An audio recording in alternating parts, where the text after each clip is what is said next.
नमस्कार, स्वागत है आपका। आप देख रहे हैं न्यूज रूम। मैं हूं आपके साथ विवेक शांडिल, अपनी टीम के साथ मौजूद हैं हम। आज न्यूज रूम में चर्चा होगी इस बात पर कि हर साल दिल्ली, एनसीआर, इसके अलावा अगर हम मुंबई जैसे बड़े शहरों की बात करें तो बारिश में, थोड़ी सी बारिश में दिल्ली जैसे बड़े शहर क्यों डूब जाते हैं। आखिर क्यों देश की राजधानी थोड़ी सी ही बारिश में तरबतर हो जाती है और घुटने तक पानी जमा हो जाता है। इस बात को सुप्रीम कोर्ट ने संज्ञान में लिया और सुप्रीम कोर्ट ने बड़े तीखे सवाल पूछे हैं। सुप्रीम कोर्ट ने पूछा कि क्या यह अव्यवस्था नहीं है कि थोड़ी सी बारिश में दिल्ली में हर साल पानी भर जाता है। क्या पानी की निकासी की व्यवस्था नहीं होनी चाहिए? क्या यह अधिकारियों की लापरवाही नहीं है? क्या इस पर कार्रवाई नहीं की जानी चाहिए? ऐसे कई गंभीर सवाल उठाए। उन्होंने कहा कि हर साल अगर दिल्ली बारिश में डूब रही है तो एक गंभीर अव्यवस्था को उजागर करती है, जिस पर कार्रवाई होनी चाहिए, जिस पर सवाल उठाए जाने चाहिए। सुप्रीम कोर्ट का ऑब्जर्वेशन बहुत समय के बाद आया है, खासकर दिल्ली में पानी को लेकर ऐसे समय पर आया है जब मानसून में हम एक बार फिर से दिल्ली के कई इलाकों में वाटर लॉगिंग जैसी समस्या देख रहे हैं। न्यूज रूम में चर्चा आज इसी मुद्दे पर। नमस्कार, मेरा नाम यश कौशिक है, आप देख रहे हैं न्यूज रूम।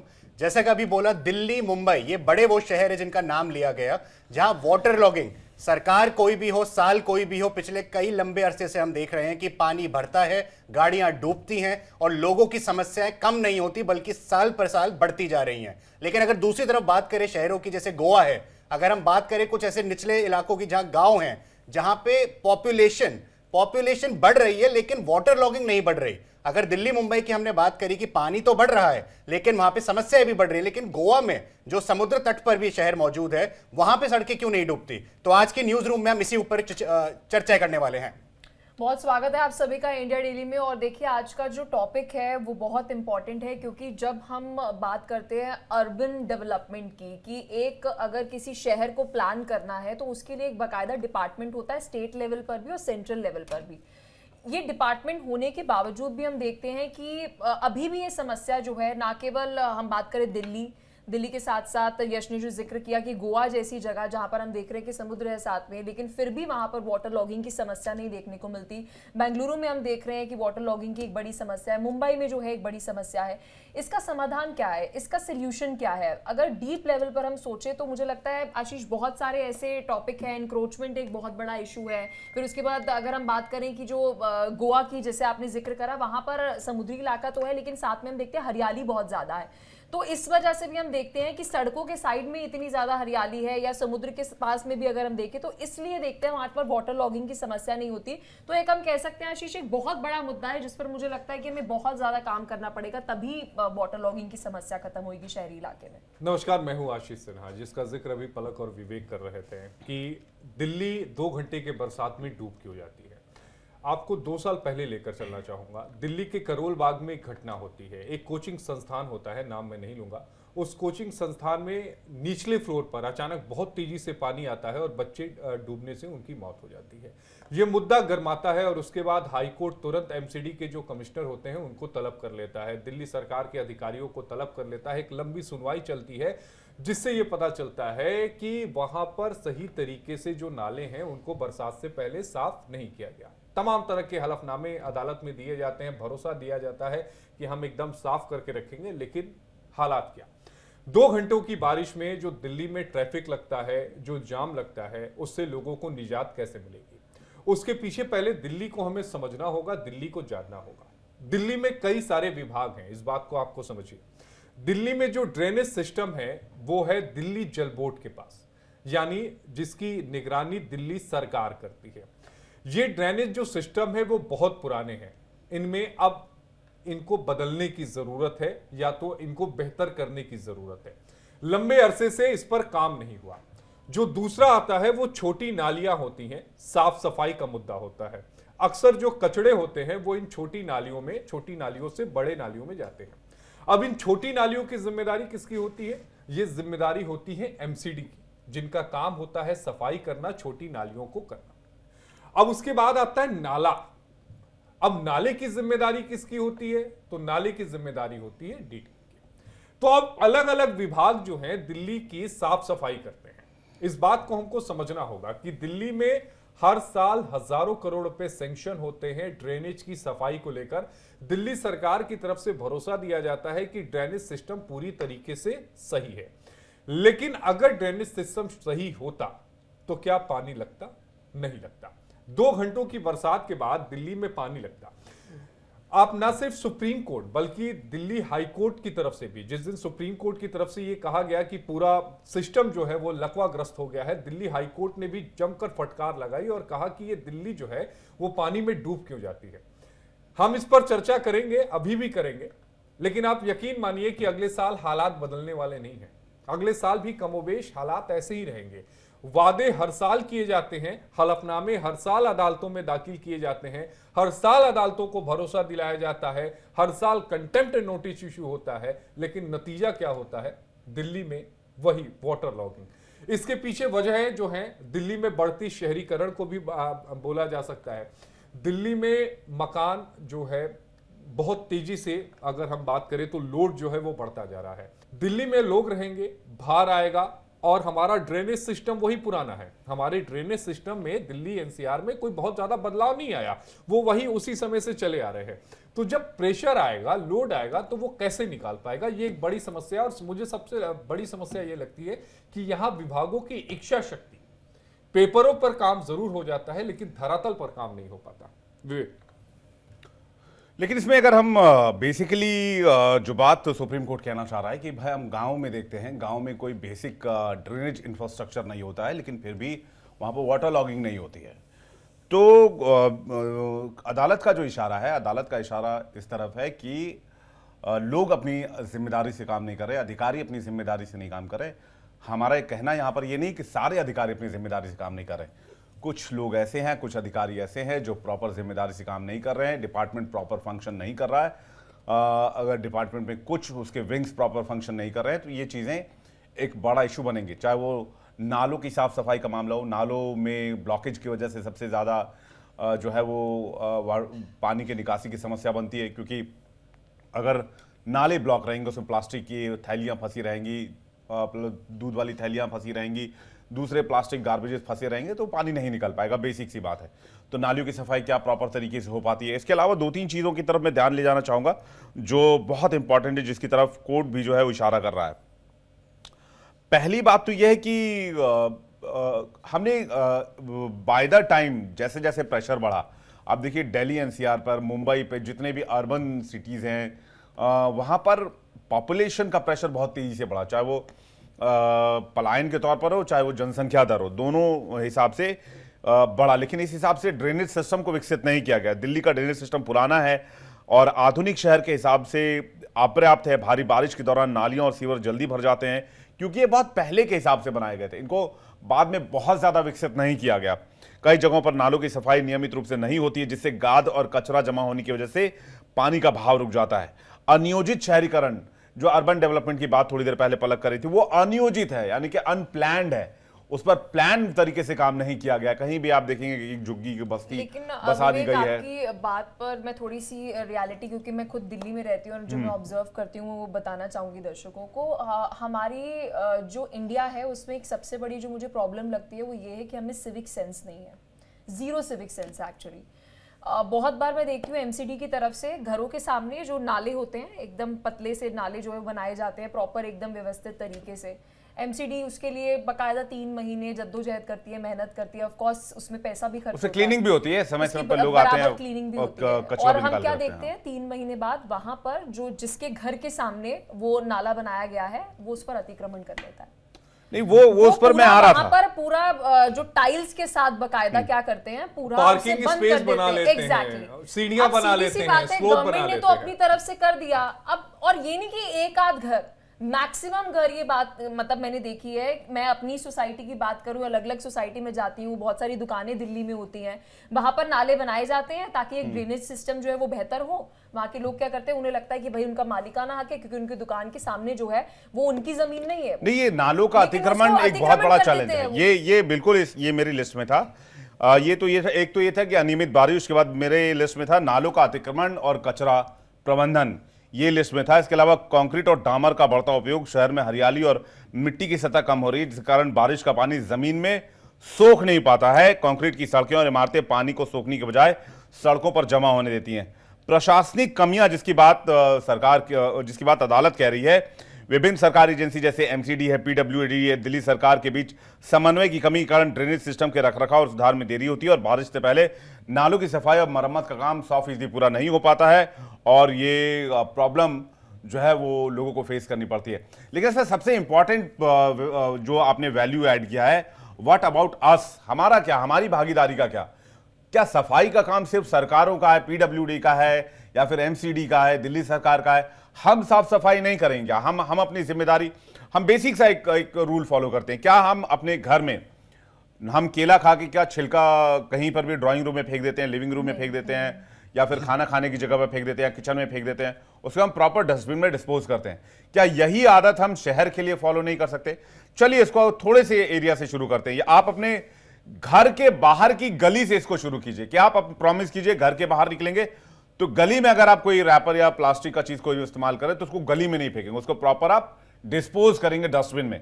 मुझे लगता है एक छोटी सी आदत इस प्रॉब्लम को सॉल्व करने में बहुत बड़ी मदद कर सकती है। मैं अभी थोड़े दिन पहले ऑफिस आ रहा था, मैंने यहां अभी नोएडा में मैंने देखा कि एक कार से, चलती हुई कार से, जिसमें पूरा एक स्मॉल सिंगल फैमिली ट्रैवल कर रही थी, उस कार से केले का छिलका खाकर बीच सड़क पर फेंका गया। उससे दुर्घटना की आशंका बनी तो रहती ही है, साथ ही ये गंदगी करने की, कचरा करने की जो मेंटालिटी जिसको आप सिविक सेंस कह रही हैं, वो सिविक सेंस वाकई उसके 100% डेवलप होने में अभी वक्त है, उसको हम डेवलप नहीं कर पाए। सोल्यूशन मुझे नहीं पता, आप हिमाचल प्रदेश कभी गए हैं कि नहीं, तो वहां पर जो दुकान वाले हैं, एक बार मुझे सामने ही किसी ने कुछ फेंकने की कोशिश की तो उन्होंने इमीडिएटली रोक दिया और उन्होंने कहा मैम प्लीज आप इसे उठा लीजिए, अगर आप इसे नहीं उठाएंगे तो हमें फाइन पे करना पड़ेगा। नहीं, ये कई जगह, आप इंदौर जाइए वहां पर है, आप अरुणाचल, आप मैसूर चले जाइए, मैसूर जैसा क्लीनेस्ट सिटी आपको नहीं दिखेगा, इतना साफ नजर आता है, आपको कहीं एक प्लास्टिक नहीं दिखेगा क्योंकि वहां के लोग जागरूक हैं। वहां के लोग, इनफैक्ट मैंने देखा वहां के लोग बाहर निकलते कहीं से प्लास्टिक देखा, ऐसे प्लास्टिक उठाया उसको डस्टबिन में डाल दिया, वो खुद से पार्टिसिपेट करते हैं, चाहे बेशक किसी टूरिस्ट ने कर दिया हो कोई, क्योंकि वहां के बारे में उनको बहुत इल्म नहीं, किसी टूरिस्ट ने कोई कचरा फेंक दिया हो, वो उसको उठाते हैं, उसको डस्टबिन में डाल देते हैं। जगह जगह डस्टबिन भी लगी हुई है। यहां तो मैं देखता हूं डस्टबिन की हालत इतनी खराब हो जाती है, डस्टबिन खुद टूट फूट जाता है, डस्टबिन अपनी रक्षा को ऊपर वाले से प्रार्थना कर रहा होता है कि हे भगवान मुझे बचा लेना, कम से कम साल भर तो जीने देना। पानी भी गिरता है, प्यास भी उसको लगती है, तो बरसात में उस कूड़े का क्या होता होगा। लेकिन ये बेसिक प्रॉब्लम है। एक बात और समझनी होगी, जब दिल्ली में ड्रेनेज सिस्टम की शुरुआत की गई थी 1976 में, उस समय दिल्ली की आबादी तकरीबन 40 लाख थी और जब ये ड्रेनेज सिस्टम बनाया गया था तो ये ड्रेनेज सिस्टम उस हिसाब से बनाया गया था कि ये 50 मिलीमीटर का जो पानी है केवल वो उसको निकाल सकता था, यानी बहुत ज्यादा फ्लो में पानी जब बरसेगा तो वो उसे नहीं निकाल सकता। आज की तारीख में दिल्ली की जो आबादी है वो 2.5 करोड़ से ज्यादा क्रॉस कर गई है और आने वाले समय में बताया जा रहा है कि बहुत जल्द हम टोक्यो को पीछे छोड़ देंगे, यानी दिल्ली में रहने वालों की संख्या जो है वो टोक्यो को पीछे छोड़ देगी। इस समय मौजूदा में टोक्यो में सबसे ज्यादा 4 करोड़ लोग रहते हैं। अब इसको इस बात से भी समझना होगा कि हमने ड्रेनेज सिस्टम पर जो सरकार है 1976 के बाद कभी काम किया ही नहीं गया। दिल्ली में शहरीकरण जो है वो लगातार बढ़ता गया, जो अनियमित जो कॉलोनियां हैं उनका प्रेशर लगातार बढ़ता गया। हमारे पास ड्रेनेज सिस्टम वही रहा 1976 का, उसको केवल दुरुस्त किया गया, उसमें मरम्मत जरूर की गई, लेकिन कभी ये इच्छा शक्ति नहीं आई कि हम इसे एक नया बेहतर तरीके से कर सके। दिल्ली की सड़कों का विकास किया गया, दिल्ली में मेट्रो आई, दिल्ली में तमाम फ्लाईओवर आए, दिल्ली बेहद खूबसूरत लगती है ऊपर से, लेकिन हम जब नीचे से दिल्ली को देखते हैं तो फिर वो उतनी खूबसूरत नहीं लगती, वो वही पुरानी दिल्ली नजर आती है। तो हमें दिल्ली को जितनी खूबसूरत हमने ऊपर बनाया है सरकार ने, उतनी ही खूबसूरती नीचे भी जब आएगी तभी ये सारी चीजें जो हैं वो निकल पाएंगी, यानी ड्रेनेज सिस्टम सही तरीके से काम करेगा। वर्ल्ड क्लास सिटी केवल कहने से। एमसीडी में करप्शन भी बहुत है, ये मतलब बहुत सारी रिपोर्ट्स बताती हैं कि मतलब एमसीडी में बहुत ज्यादा करप्शन है। जब तक एमसीडी में करप्शन खत्म नहीं होगा, क्योंकि ऐसा नहीं उस पार्षद को बजट नहीं मिल रहा है, उससे बजट मिलता है बाकायदा, वो डस्टबिन लगाने के लिए बहुत सारी चीजें। अच्छा ठीक है आशीष, बहुत बार मैं देखती हूँ कि दिल्ली में बहुत सारी जगहों में, क्योंकि पार्षद के ऊपर रिस्पॉन्सिबिलिटी होती है कि एक पर्टिकुलर एरिया में आपको उसको किस तरीके से साफ रखना है, नालियों की सफाई है जो भी है, वहां डस्टबिन लगाता है। अब वो डस्टबिन जो आपने एग्जांपल दिया कि अब डस्टबिन लगाने से सब कुछ नहीं होता, अब डस्टबिन को मेंटेन भी तो करना है, उसको सफाई भी तो करनी है। देखिए हम बार बार डस्टबिन पे इसलिए जोर दे रहे हैं क्योंकि अगर हमारा वेस्ट सही तरीके से सेग्रीगेट होगा तभी हमारी जो नालियां हैं, जो जिसके अंदर आप देखते होंगे प्लास्टिक फंस जाता है, यश हम बहुत बार देखते हैं दिल्ली में, वो नहीं होगा अगर हम फर्स्ट जो उसका रूट कॉज उसको ही ठीक कर देंगे। अब दिक्कत ये है कि ड्रेनेज सिस्टम की जिम्मेदारी दिल्ली जल बोर्ड की है, दिल्ली के नालियों की सफाई की जिम्मेदारी एमसीडी की है और दोनों विभाग अलग अलग हैं। दोनों में इससे पहले की जो सरकारें थी वो अलग अलग थी। अब तो दिल्ली में चलिए ट्रिपल इंजन की सरकार है। दिल्ली की मुख्यमंत्री रेखा गुप्ता जी इस बात को भी कह रही हैं कि हम अगले साल से जो वाटर फ्लो की जो प्रॉब्लम है, जो पानी लग जा रहा है, उससे हम निजात दिलाएंगे। लेकिन क्या ये इतना संभव है? क्या ये इतना आसान है जितना आसान बताया, दिखाया और समझाया जा रहा है? जब तक ड्रेनेज सिस्टम पर काम नहीं होगा, जब तक नालियां साफ नहीं होगी, जब तक इंक्रोचमेंट पर कठोर कार्रवाई नहीं होगी, यानी अगर आपने इंक्रोचमेंट किया तो फिर आप दूसरी बार उस घर से बाहर ना निकलोगे, जब इस तरह का सीधा स्पष्ट मैसेज सरकार की तरफ से नहीं दिया जाएगा, तब तक इस तरह के इंक्रोचमेंट होते रहेंगे। दिल्ली के आप हर जगह भी देख लीजिए, आप गाजियाबाद देख लीजिए, गाजियाबाद में भी मैं देखता हूं जहां नाले हैं वहां पर लोगों ने अपने वो बना लिए हैं, सीढ़ियां बना ली हैं, गाड़ियां अंदर जाती हैं, स्वैप बना लिए, वहां पर गाड़ियां अंदर जाती है, उसको पूरा बाकायदा उन्होंने उसको बंद कर दिया है। वो नीचे नाला कभी दिखता ही नहीं है, नाले में पानी दिखता ही नहीं है, वो नाला सूखा हुआ प्रतीत होता है। बरसात की बूंदें जरूर उसमें कुछ पानियां डाल देती हैं, वरना वो पूरे टाइम सूखा हुआ ही नजर आता है। एक यहाँ पे अभी जो आपने बात करी पब्लिक अवेयरनेस की, हम दिल्ली के शहर की बात कर रहे पब्लिक हैं। पार्टिसिपेशन भी जरूरी पब्लिक है। पार्टिसिपेशन, बिल्कुल विवेक जी आपने जैसे बोला, पब्लिक पार्टिसिपेशन अवेयरनेस दोनों जरूरी है। उसका सबसे बड़ा उदाहरण आज से 2 दशक पीछे जाते हैं, 2005 26 जुलाई मुंबई में फ्लड्स जो आए थे, जो बाढ़ आई थी, बारिश आई थी, जितनी तबाही मची थी 2005 में, आज तक का वो रिकॉर्ड टूटा नहीं है। 26 जुलाई को 945 मिलीमीटर बारिश पड़ी, आज तक की सबसे हेवीएस्ट है। लेकिन उस टाइम सोशल मीडिया पे ये अवेयरनेस, ये कैंपेन चलाना, पोस्टर लगाना, सरकार अपने सीएम आके झाड़ू लगा के, ये सब उस टाइम नहीं हो रहा था। लेकिन वहां बीएमसी ने जिम्मेदारी ली इस चीज की कि हम पोस्टर लगाएंगे सड़कों पे। सोशल मीडिया तो था नहीं उस टाइम इतना, तो पब्लिक अवेयरनेस, बाहर जब लोग आए, बीएमसी के उन्होंने पढ़ा, काम हुआ। उस टाइम वो वेकअप कॉल था जनता के लिए कि सिर्फ सरकार या फिर सिर्फ हम लोग अथॉरिटी, हम अकेले कुछ नहीं कर सकते। जब तक आम जनता आके खुद इसका एक वो मोटिव नहीं बनाएगी कि यार हमारे को ये, अगर हम ये चीज करेंगे तो आगे आने वाली जो हमारी ही पीढ़ी है, फिर आगे से आज 10 से 20 साल बाद, आज हम 2025 में खड़े हैं, तो वाटर लॉगिंग जैसा इशू इतना बड़ा बनता ही नहीं अगर सरकार और जनता मिलकर इस पे काम करते हैं। बिल्कुल। और लेकिन ये भी अवेयरनेस कैसे फैलाई जाए? अब मैं आपको एक बहुत ताज़ा एग्जांपल देता हूं।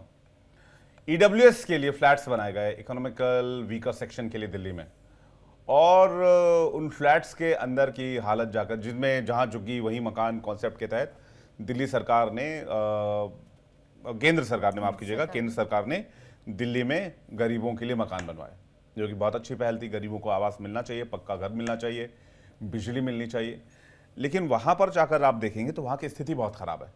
स्थिति खराब किस सेंस में है? स्थिति खराब इस सेंस में है, वहां गंदगी है बहुत ज़्यादा, वहाँ पर कचरे का अंबार लगा हुआ है, जगह जगह कचरे मिलेंगे आपको। आप देखेंगे फ्लैट के, आप उस कॉरिडोर में जाएंगे जहाँ सीढ़ियाँ वगैरह बनी हुई हैं, वहाँ पर भी आपको कचरा दिखेगा। मैंने कई रील्स सोशल मीडिया पर देखी, कई शॉर्ट वीडियोस देखे, उसमें ये बताया गया कि यहाँ पर कचरा जो है वो सफाई वाले नहीं आ रहे हैं। तो लेकिन बाद में ये पता चला कि वो सफाई वाले आते भी हैं, लेकिन वो इतनी जल्दी इतना गंदा हो जाता है क्योंकि लोग जो है वो कहीं भी कचरा फेंकने से हिचकिचाते नहीं हैं। तो ये एक बेसिक इशू आज भी हमारे देश में बना हुआ है। आप देखिए कि हमारे राष्ट्रपिता महात्मा गांधी जो जिस बात पर सबसे ज़्यादा जोर देते थे वो स्वच्छता ही थी, और हमारी आज़ादी की लड़ाई में, हमारे इंडिपेंडेंस मूवमेंट में कहीं ना कहीं एक साफ सफाई, एक स्वच्छता के मूवमेंट का भी योगदान रहा। लेकिन हम वहाँ से भी जो है वो उस कल्चर को हम अपने उसमें रोज़मर्रा की ज़िंदगी में अडॉप्ट नहीं कर पाए या फिर डाल नहीं पाए। मैं एक दो लोगों की बात नहीं कर रहा, मैं पूरी कम्युनिटी की बात कर रहा हूँ, पूरे समाज की बात कर रहा हूँ, पूरे देश की बात कर रहा हूँ। बेशक हम में से 50-60% लोग ऐसे होंगे जो चीज़ों को फॉलो करते होंगे, लेकिन कई लोग हम में से ऐसे हैं जो चीज़ें फॉलो नहीं करते क्योंकि मैं जहां तक हमारी इंडिया की अगर बात करूं, लोग इतने मतलब साफ सफाई को लेकर कॉन्शियस है, अपने घर में चप्पल तक नहीं लेके जाते हैं, बाहर उतारते हैं कि घर गंदा हो जाएगा, लेकिन वही बाहर गंदा करते हैं। मतलब ये दोगलापन हो गया ना कि आपके घर में तो आपको बराबर सफाई चाहिए, लेकिन आप फिर देश को अपना नहीं समझते। मैं एग्जैक्टली वही कह रहा हूँ कि अगर आप जब आप ये समझने लगेंगे कि वो मोहल्ला भी आपका परिवार है, वो शहर भी आपका परिवार है, वो राज्य भी आपका परिवार है, वो जिला भी आपका परिवार है, वो देश भी आपका परिवार है, तो बदलाव ऐसे होगा। तब इसलिए मैंने कहा कि भाई आप कुछ मत कीजिए, आप अपनी गली से शुरुआत कीजिए। आप बस ये कोशिश कीजिए कि भाई जो गली है आपका, वो गली आज से आपका है, वो आपके परिवार की तरह, आपके घर की तरह है।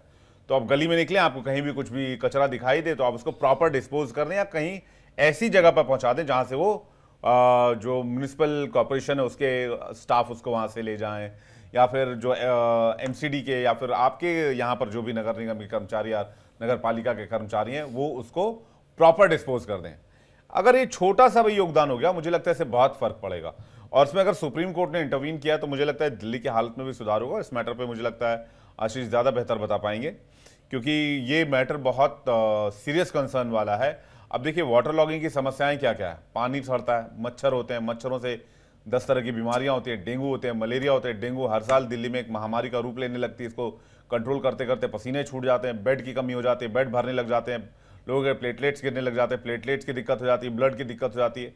ये पूरी चेन बनी हुई है। हाँ, पूरा ये इसमें सिर्फ एक इशू नहीं है, फिर उससे आपका जाके वाटर कंटामिनेट हो जाता है, पानी जो है घर में गंदा आने लगता है। अगर कहीं सीवर लीकेज है तो वाटर पाइपलाइन से अगर कहीं क्रॉस हो गया तो पानी आपके डायरेक्ट आपके टैप में आ जाएगा, आप उसको यूज करेंगे, आप जो है वो डायरिया के शिकार हो सकते हैं, आपको पेट में इन्फेक्शन हो सकता है, दूसरी बीमारियां हो सकती हैं।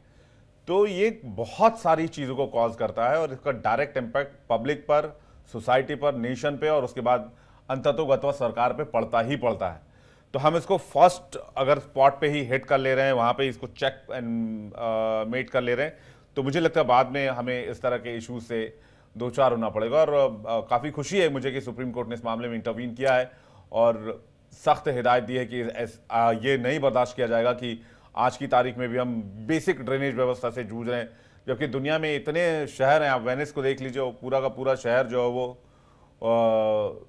पानी के गलियारों से, कॉरिडोर से भरा हुआ है, फिर भी टूरिस्ट दुनिया भर से वहाँ घूमने के लिए आते हैं। हमने नहीं देखा वेनिस का कोई वीडियो ऐसा हो जिसमें कि बहुत सारी गंदगी दिख रही हो, एक आध वीडियो को छोड़ दें तो ये बेसिक। और दिल्ली तो वैसे भी हिल्स पे बसा हुआ इलाका है जहाँ तक मैं जानता हूँ, अरावली दिल्ली के कुछ हिस्से हिल्स के हैं, और लेकिन कुछ हिस्से ऐसे हैं जो निचले हिस्से हैं। सबसे अहम बात यह है विवेक कि जो तस्वीरें हमारे सामने आती है वो सेंटर दिल्ली की तस्वीरें आती हैं। जो दिल्ली के दूर दराज के जो इलाके हैं जहां पर वाटर लॉगिंग लंबे समय तक रहता है, आप संगम विहार वगैरह का उदाहरण ले लीजिए, जहां पर लंबे समय तक वाटर लॉगिंग रहती है, जहां पर लोग को इसी नाले के पानी से दो चार होकर जाना पड़ता है, वो तस्वीरें कम आती है, वो तस्वीरों लोगों तक कम पहुंचती है। चूंकि आज की तारीख में सोशल मीडिया का जमाना है, इसलिए लोग अपने वीडियो बनाकर सोशल मीडिया पर पोस्ट कर रहे हैं, अपलोड कर रहे हैं, लोगों तक वो वीडियो पहुंच रहे हैं। अब सवाल ये उठता है कि दिल्ली के जो बाहरी इलाके हैं, जिसे हम बाहरी दिल्ली कहते हैं, एक दिल्ली सेंटर दिल्ली है और एक आउटर दिल्ली जिसे हम कहते हैं, उन इलाकों में सीवरेज सिस्टम को मजबूत करने के लिए सरकार की तरफ से क्या कुछ प्लानिंग की जा रही है? क्योंकि जो अनरिकॉग्नाइज्ड जो ये कॉलोनीज हैं वो सबसे ज्यादा उस तरफ बढ़ रही हैं। आप बुराड़ी के आगे चले जाइए, वहां पर इस तरह की बहुत लाल डोरे में आप चले जाइए, इस तरह की अनियमितताएं बहुत ज्यादा हो रही हैं। तो उनको कंट्रोल करने के लिए सरकार क्या कर रही है, किस तरीके से ड्रेनेज सिस्टम को मजबूत करेगी, सरकार के ऊपर है। हालांकि दिल्ली में इस बार ट्रिपल इंजन की सरकार है। रेखा गुप्ता ने यह साफ कहा था कि हमने 5,500 करोड़ रुपए इस बार ड्रेनेज सिस्टम के सुधार के लिए जारी कर दिए हैं। हालांकि 3 महीने पहले की वो बात थी, लेकिन उसे पूरी तरह से इंपैक्ट होने में टाइम लगेगा।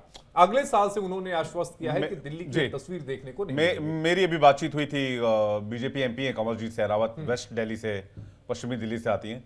मैंने उनसे यही सवाल किया कि आप लोगों ने बहुत बड़े बड़े प्रोमिसेस किए थे, आपने बहुत लंबे लंबे वादे किए थे। 3 महीने के बाद जब बारिश हुई, 5 महीने की आपकी सरकार हो गई है, हमने वही हालत देखी। हमने देखा दिल्ली में वाटर लॉगिंग और तमाम तरह की दिक्कतों से लोगों को दो चार होना पड़ा। तो उन्होंने कहा कि बहुत डीप रूटेड ये मामला है और इसके हम रूट में जाने की कोशिश कर रहे हैं। उन्होंने कई वाटर ट्रीटमेंट प्लांट की STP की बातचीत की, जिसमें बताया कि नॉन फंक्शनिंग है कई STPs जिसमें हम काम कर रहे हैं। इसके अलावा ड्रेनेज सिस्टम पर हम काम कर रहे हैं और इसको सुधारने में कम से कम 2 से 2.5 साल का वक्त लगेगा। तो उन्होंने प्रॉपर 2 से 2.5 साल का वक्त मांगा है, जब दिल्ली की हालत में एक अच्छा सुधार दिखेगा। तो जो मौजूदा सरकार है दिल्ली की, उनकी तरफ से कहा जा रहा है 2 से 2.5 साल का वक्त। इसके अलावा यमुना को लेकर उन्होंने कहा कि भाई हम यमुना को लगभग 3 साल का वक्त दीजिए, पूरी तरीके से क्लीन कर देंगे, जैसे साबरमती रिवर फ्रंट डेवलप किया गया और साबरमती नदी को गुजरात में नाले से बदलकर साफ नदी में तब्दील कर दिया गया। तो उस लेवल पर काम चल रहा है। और हाँ, यमुना नदी के दोनों तरफ का 16 किलोमीटर 24 किलोमीटर बहती है दिल्ली में शायद यमुना नदी, तो उस पूरे एरिया को उन्होंने बोला कि हम इसको डेवलप करेंगे, उसमें इकोनॉमिक जोन भी बनेगा, उसमें स्पोर्ट्स जोन भी बनेगा, उसमें जैसे मॉर्निंग में लोग वाटर पार्क वगैरह भी, हाँ, करते हैं, हाँ, तो वो अब भी रिवर develop फ्रंट भी बनेगा, बहुत सारी चीजें डेवलप हो रही हैं। लेकिन मुझे लगता है कि दिल्ली जो कि देश की, भारत की राजधानी है, जो दुनिया में 4th लार्जेस्ट इकोनॉमी और सबसे तेजी से बढ़ता हुआ नेशन है, डेवलपिंग नेशन है, फास्टेस्ट ग्रोइंग इकोनॉमी के साथ, वहां की राजधानी ऐसी होनी चाहिए जिसकी मिसाल पूरी दुनिया में दी जानी चाहिए। न्यूज रूम में फिलहाल इतना ही। कल फिर हाजिर होंगे किसी और मुद्दे के साथ। तब तक आप बने रहिए इंडिया डेली के साथ।